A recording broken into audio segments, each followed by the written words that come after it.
अस्सलामु अलैकुम वरहमतुल्लाहि वबरकातुहू। मुहतरम नाज़रीन व सामीन, आज हम आपको एक बेहतरीन वजीफ़ा बतला देंगे, यानी मरीज़ का मर्ज़ मालूम करने के लिए।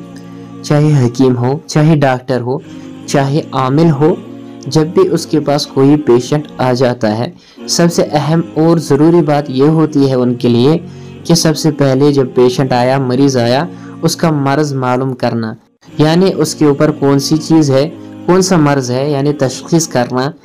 जब आप तशख़ीस कर लेते हैं, फिर इलाज देने में, दवाई देने में, वजीफ़े वगैरह जो भी देना हो, उसमें आसानी पैदा हो जाती है।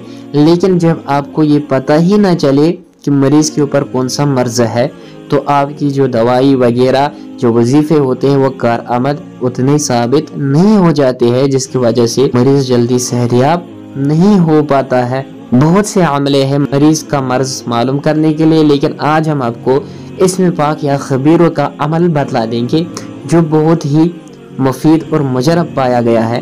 ये जो इस्म पाक या खबीरों का है, इसका जिक्र करना बहुत ही मुफीद और कारआमद है, और तशख़ीस व इलाज में अल्लाह ताला की मदद हासिल करना बहुत ही ज़रूरी बात होती है, क्योंकि अल्लाह की मदद से उस बीमारी की तशख़ीस भी हो जाती है जो नहायत ही पेचीदा होती है और उसकी वजह समझ में नहीं आ रही होती है।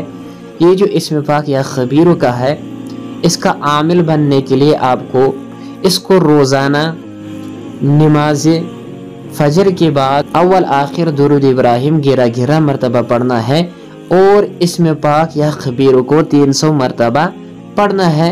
तो इंशाअल्लाह ताला इस वजीफे की बरकत से परवरदिगार आलम जो भी पढ़ने वाला है उसे हिकमत की नेमत से माला माल कर देता है।